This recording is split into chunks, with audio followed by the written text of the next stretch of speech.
Well, a construction worker is recovering right now after he was hit by a van. A van that kept going. Milwaukee police say the victim was on the job at the time. Ted Perry joins us live in the newsroom. Ted, witnesses say it appeared the worker had just popped out of a manhole. And we're going to show that to you, Ben and Mary. Thank you. This all unfolded around 11 o'clock this morning near Fratney and Vienna, and it was caught on camera.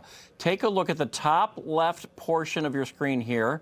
You're going to see surveillance video shows a few people running to check in on that worker. That van appears to be involved. It drove off. Police say they are looking for that driver tonight.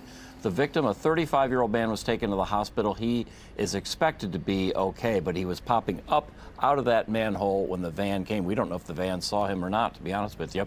If you have any information on who was driving that vehicle, you are urged to call Milwaukee Police. In the newsroom, Ted Perry, Fox 6 News. Pretty good video of that van. So, yeah, hopefully someone knows where that driver is tonight. Ted, thanks.